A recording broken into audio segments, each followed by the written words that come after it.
permasalahan PHK selalu menjadi permasalahan yang ditolak oleh kaum buruh.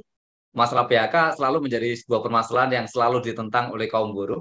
Masalah PHK selalu menjadi isu yang selalu dianggap momok begitu, sesuatu yang dianggap serius, dan oleh karena itu kaum buruh pasti akan melakukan upaya perlawanan yang masif, upaya perlawanan yang sungguh-sungguh manakala PHK itu dilakukan. Dan kali ini kita mendengar ada PHK yang terjadi di sebuah kota di NTB, Nusa Tenggara Barat. Namun menariknya bahwa permasalahan di NTB ini tidak hanya disuarakan oleh kawan-kawan di NTB, tapi juga disuarakan oleh kalangan buruh di skala nasional. Mengingat perusahaan yang ada di NTB ini adalah anak perusahaan dari El Nusa Petropin, dan itu berkantor pusat di Jakarta begitu, dan kita tahu bahwa El Nusa ini adalah anak perusahaan dari Pertamina. Nah, oleh karena itu gegap gempita perlawanannya menjadi masif, diangkat menjadi satu isu nasional, karena memang ini punya dimensi yang sangat luas begitu. Apalagi ini adalah sebuah perusahaan yang terkait dengan BUMN, perusahaan plat merah yang ada di negeri ini. Dan semestinya sebagai perusahaan plat merah, sebagai perusahaan milik negara, itu punya punya keseriusan begitu ya, menjadi contoh lah setidaknya untuk penegakan hukum ketenagakerjaan. Dan hari ini kita sudah hadir Bung Rusman. Bung Rusman ini adalah Sekretaris Dewan Pimpinan Wilayah FSPMI NTB, yang kita juga akan mengetahui lebih dalam terkait dengan apa yang sesungguhnya terjadi di sana. Ya, selamat siang Bung Rusman. Selamat siang, Bang. Iya, kita mendengar ada PHK di sana ini. Mungkin bisa dijelaskan, ini terjadi di perusahaan apa dan kemudian bagaimana kronologisnya? Oke, terima kasih Bang atas waktunya. Jadi penting kami sampaikan terkait dengan latar belakang kronologis sampai kemudian 12 pekerja yang di PHK secara sepihak oleh pihak manajemen perusahaan. Jadi pertama yang ingin saya sampaikan adalah mereka ini bekerja di PT sekarang bekerja di PT Lambang Asas Mulia.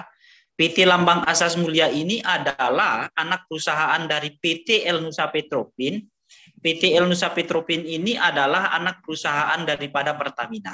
Nah, artinya mereka mengerjakan pekerjaan yang diberikan oleh LAM dalam hal ini di bidang awak mobil tangki atau driver mobil-mobil tangki yang membawa BBM ke SPBU yang kerjasama dengan Pertamina itu sendiri, yang di dalam Pertaminanya atau di kalangan pekerja dikenal dengan istilah AMT, awak mobil tangki. Nah, mereka sudah bekerja sejak 2017, awal 2017 ya, mereka bekerja di sana. Pertanggal 1 Januari 2017 mereka itu pertama dikontrak oleh PT Kopenusa. PT Kopenusa ini juga anak perusahaan daripada El Nusa Petropin. Sampai tanggal 31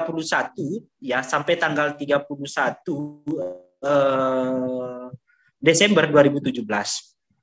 Lalu kemudian tanggal 1 bulan 1 2018 sampai tanggal 31 Desember 2018 masih tetap dengan PT Kopenusa juga, masih tetap. Jadi ada 2 tahun di sana.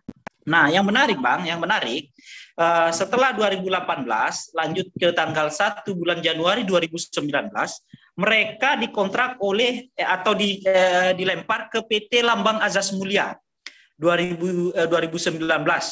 Nah, setelah itu 2020 baru kemudian dilempar lagi ke PT Alam Insan Fortuna.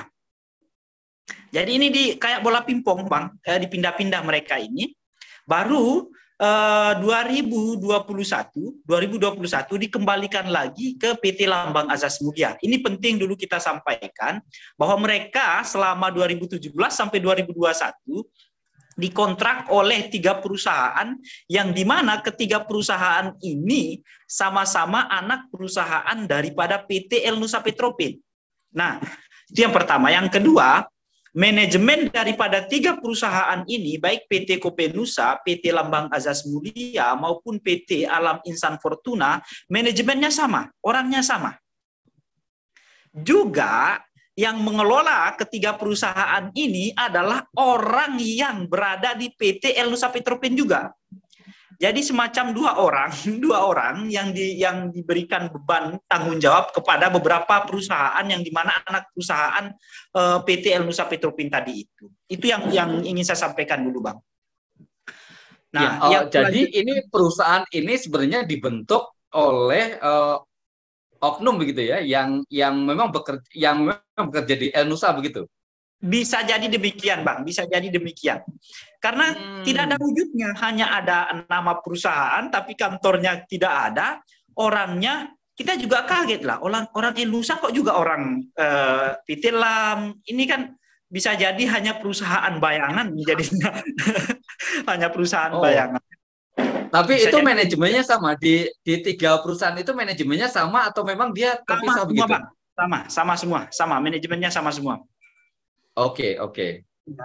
Nah, itu yang pertama, yang kedua tadi masalah masa kerja, terus perusahaannya. Yang ketiga dari 2017 ke 2021 yang dikontrak oleh 3 perusahaan, tentunya kontrak kerja mereka perjanjian kerja waktu tertentu atau pekerja non tetap. Nah, sementara kita pahami sendiri, Bang, artinya berangkat dari sini perusahaan sudah melakukan kesalahan. Sementara kita pahami sendiri, ketika pekerja melakukan pekerjaan pokok atau pekerjaan kos di suatu perusahaan, undang-undang mengatakan wajib hukumnya mereka diberikan kontrak kerja, yaitu PKWTT, perjanjian kerja waktu tidak tertentu atau pekerja tetap. Tapi mereka tidak. Dan itu dijalankan selama dari 2017, 18, 19, 20, 21. Selama 5 tahun mereka menjalankan itu dan melakukan perjanjian kontrak kerja itu selama 5 kali secara terus-menerus. Selama 5 kali selama terus-menerus. Tapi itu kontrak kerjanya dilakukan secara tertulis? Secara tertulis, Bang. Secara tertulis. Nah, oke. Nah, sambil berjalan sehingga pada akhir 2019 semenjak didirikannya Federasi Serikat Pekerja Metal Indonesia, dalam hal ini FSPMI di NTB, termasuk di Kabupaten Sumbawa, karena keberadaannya ini ada di Kabupaten Sumbawa, teman-teman pekerja ini mulai mencari payung hukum, mulai mencari lembaga yang dimana bisa berjuang bersama mereka sebagai pekerja. Ketemu dengan FSPMI di akhir tahun 2019. Sehingga di-SK-kanlah oleh pengurus pusat Serikat Pekerja Dirgantara Digital dan Transportasi (SPDT) selaku salah satu SPA dari FSPMI untuk dibentuk PUK, dan terbentuklah pimpinan unit kerja, di-SK-kanlah oleh PPSPDT. Di awal tahun 2020 mereka resmi bergabung di FSPMI sebagai salah satu PUK di bawah naungan PPSPDT, salah satu SPA dari FSPMI. Nah, di samping itu, Bang, ada 12 orang yang bergabung di serikat pekerja itu, dan mereka bekerja sesuai dengan SOP, menjalankan pekerjaannya sesuai dengan arahan perusahaan. Bahkan di antara dari 12 orang itu ada yang mendapatkan penghargaan sebagai awak mobil tangki atau AMT terbaik. Bahkan 2 dari 12 itu mendapatkan ada yang mendapatkan penghargaan karena dianggap baik kinerjanya dari perusahaan untuk umroh. Satunya diambil dan dia pergi umroh, satunya kemudian mengambil finansialnya, itu urusan mereka. Nah, yang ingin saya tekankan di sini, Bang, di tahun 2021 mereka di PHK sepihak. Sebentar. Tadi itu menarik itu. Dari 12 orang yang di PHK, itu ada orang-orang yang dianggap punya prestasi begitu ya di perusahaan begitu ya. Dalam hal ini dianggap dia adalah karyawan yang punya prestasi, kemudian diberi penghargaan, salah satunya adalah dengan naik umroh itu. Betul, ada yang dalam bentuk sertifikat, piagam penghargaan. Betul, piagam penghargaan. Tapi kemudian dia justru adalah orang yang kena di PHK. Betul. Sehingga ada dugaan di kita bahwa mereka di PHK bukan karena soal kinerjanya, tapi mereka di PHK karena tergabung dalam serikat pekerja. Itu dugaannya bisa mengarah ke sana berarti ya? Betul, ada dugaan bahwa ini adalah union busting, upaya penghangusan serikat pekerja. Karena begini Bang, kenapa kemudian dugaan itu kuat? Dugaan itu kuat, bisa kita sampaikan begini bahwa bulan Oktober, pertengahan bulan Oktober 2021, saat perusahaan ingin mensosialisasikan untuk perpanjangan kontrak untuk 2022, semua pekerja dipanggil. Semua awak mobil tangki dipanggil oleh pihak manajemen perusahaan, yang dimana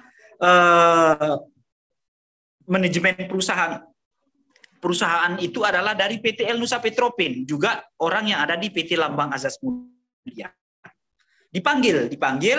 Nah, 12 pekerja yang tergabung di serikat pekerja itu diberikan pilihan oleh perusahaan dengan menganalogikan bahwa kenapa kemudian pekerja kalian ini berani menduakan perusahaan. Menduakan perusahaan dalam artian berpoligami katanya. Pekerja bertanya, poligami yang dimaksud apa Pak? Karena kalian bergabung di serikat pekerja. Artinya kalian mempoligami perusahaan menurut mereka. Akhirnya diberikan pilihan. Orang 13 ini diberikan pilihan, Bang. Kalau kalian mau keluar daripada serikat pekerja, maka kami akan memperpanjang kontrak kerja kalian. Kalau tidak mau keluar, maka kami akan mulai besok kalian tidak usah masuk kerja lagi. Dan ke-12 pekerja diucapkan secara langsung oleh perusahaan ya? Diucapkan secara langsung saat mereka dipanggil malam. Saya masih ingat betul pertengahan bulan Oktober 2021 malam hari dipanggil sekitar jam 8 jam 9 dipanggil. Nah, dan ke-12 anggota kita dia tidak mau keluar daripada serikat pekerja karena sadar betul mereka tidak ada sangkut pautnya bekerja dengan serikat pekerja. Tidak ada. Karena mereka diancam dan tidak mau keluar daripada serikat pekerja, akhirnya mulai besok kalian tidak usah masuk kerja lagi. Itu diucapkan langsung oleh manajemen PT El Nusa Petropin dan manajemen PT Lambang Asas Mulia. Iya, Oktober 2021 permasalahan itu bermula. Dan betul, Pak. Hari ini kita sudah masuk bulan Oktober. Artinya selama 1 tahun perlawanan perjuangan itu saat dilakukan oleh teman-teman di sana. Betul, Bang. Bung Rus kan bisa cerita apa saja yang sudah dilakukan oleh teman-teman untuk mendapatkan keadilannya itu. Oke, kami cerita sedikit terkait dengan setelah malam itu mereka diberhentikan secara sepihak bahwa mulai besok tidak usah masuk kerja lagi. Kami tentunya memperkuat konsolidasi internal bersama PUK lainnya, guru-guru lainnya, baik yang ada di SPEE, terus SPAI, karena kebetulan NTB baru 3 sektor, ada SPEE, SPAI, dan SPDT, untuk solidaritas. Tapi tentunya kami juga paham betul sebagai negara hukum, kita mengambil langkah-langkah yang diinstruksikan oleh Undang-Undang Nomor 13 tentunya tahun 2003 terkait dengan mekanisme ketika ada perselisihan antara pekerja atau serikat pekerja dengan pihak perusahaan atau manajemen perusahaan. Yang pertama yang kami lakukan tentunya seperti pada umumnya teman-teman pekerja yang lainnya, kami melakukan pemasukan surat bipartit.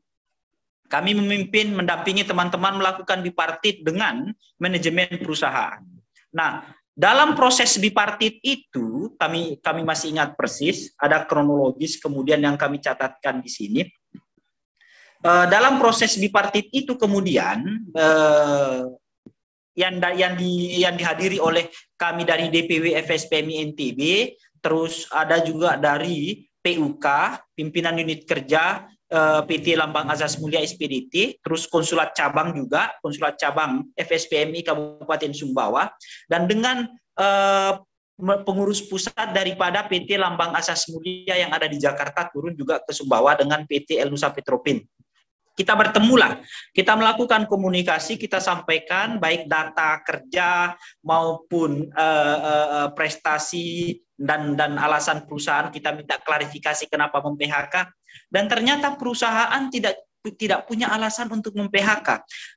Malahan argumen daripada dari pusat menyampaikan ke kami bahwa kami tidak tahu bahwa ada PHK sepihak. Kata mereka, katanya tidak tahu.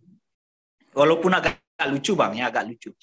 Nah, akan tetapi dalam pertemuan itu tidak ada keputusan, karena yang dari Jakarta mengaku juga bahwa kami tidak bisa memutuskan, penting kami komunikasi dan koordinasi.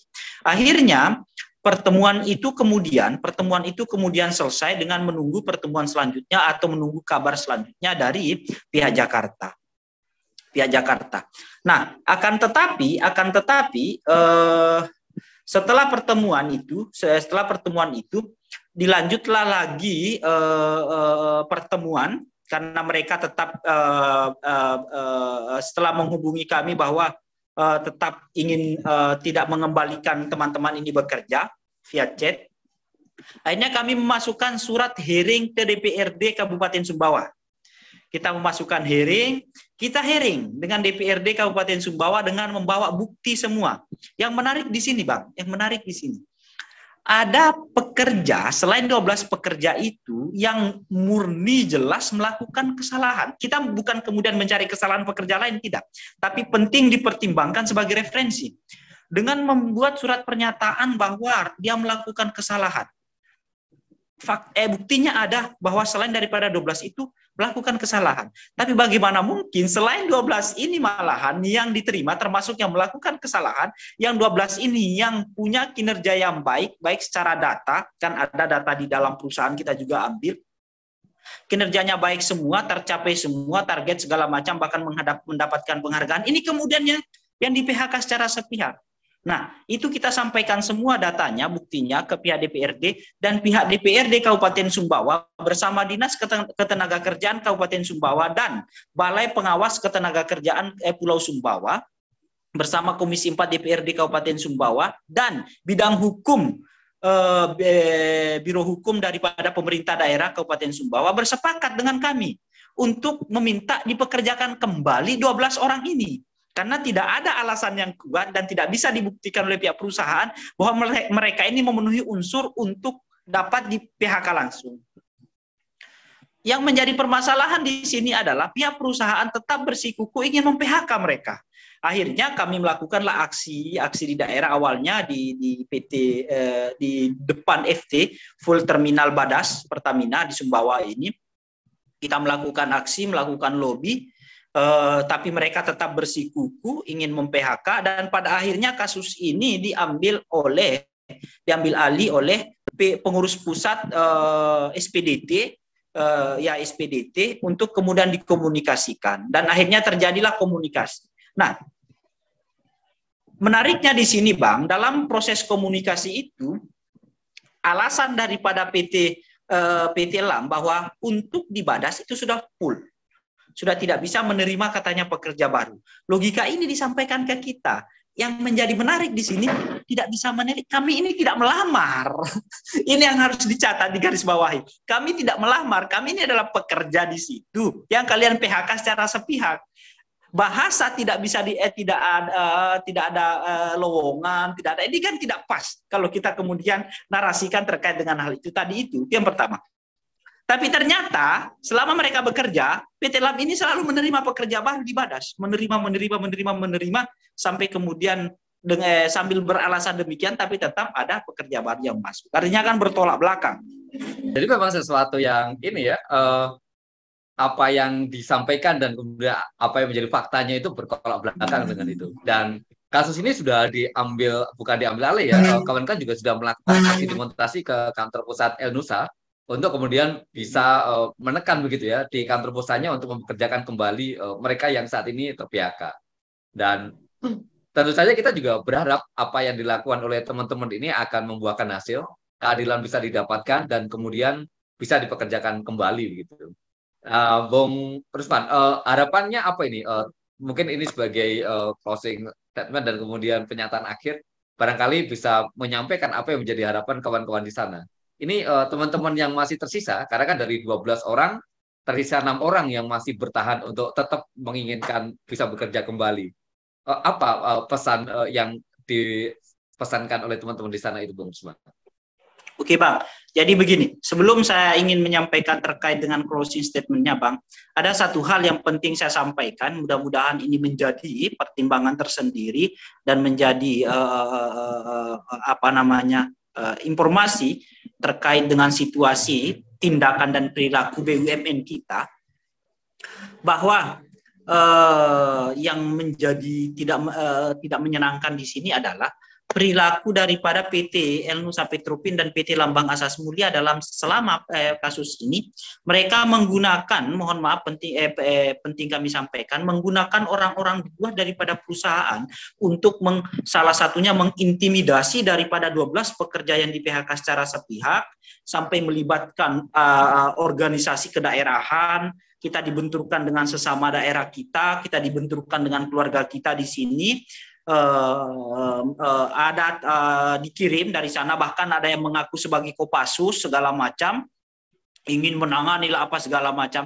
Ini penting kami informasikan bahwa jangan sampai BUMN sendiri, anak perusahaan BUMN itu sendiri, dalam hal ini Pertamina, itu tercoreng nama baiknya sebagai keterwakilan negara dalam berusaha atau pengembangan ekonomi di negara dengan menggunakan cara-cara demikian. Ini kan sangat tidak elegan. Kita ini sudah merdeka. Kita ini sudah selesai lah, Orde Baru itu kita sudah selesai. Jangan sampai kemudian wajah-wajah demikian itu dilakukan lagi. Intimidasi dilakukan kepada pekerja. Ingat bahwa kami ini hanya menuntut hak kami. Apa yang menjadi hak sebenarnya? Tidak lebih dari itu. Sehingga kalau harapan kami sederhana, bersama pekerja ini yang sisa 6 ini adalah, satu, dikembalikan bekerja di Lambang Asas Mulia, di Lambang Asas Mulia atau di El Nusa Petropin, atau dengan di Pertaminanya langsung, tentunya dengan satu kontrak kerja sesuai dengan undang-undang.